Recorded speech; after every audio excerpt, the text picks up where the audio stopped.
De tous les projets qui ont cimenté la légende des CH, Julius est clairement le plus représentatif. Bien que n'étant pas forcément le plus grand fan des CH, je dois le dire, ce projet-là, il a vraiment marqué un coup dans le rap français.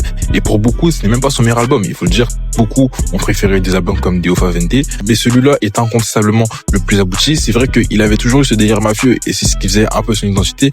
Mais là, de vraiment le narrer, de une sorte d'histoire, avec des interludes, avec des textes, avec des paroles, faisait vraiment que dès que t'écoutais le projet, tu sentais un monde super immersif. Et avec seulement 14 sons et un seul invité qui était Nino, il a réussi à faire rentrer totalement tout le monde dans la direction du projet. Même Nino, qui n'a pas forcément l'habitude de s'incorporer dans ce genre de mood-là, de son à thème, a réussi à très bien sublimer le son qui est prêt à partir. Il se livre beaucoup, notamment sur un son comme Otto, où il parle de son père.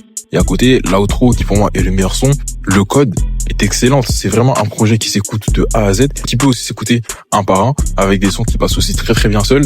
Et quand on pense à la trilogie, c'est clairement l'album qui a vu en premier, c'est clairement l'album qui a marqué un peu le coup en 2018. Et même si c'est pas forcément l'artiste, on va dire, qui réunit le plus de communautés, il faut le dire, ça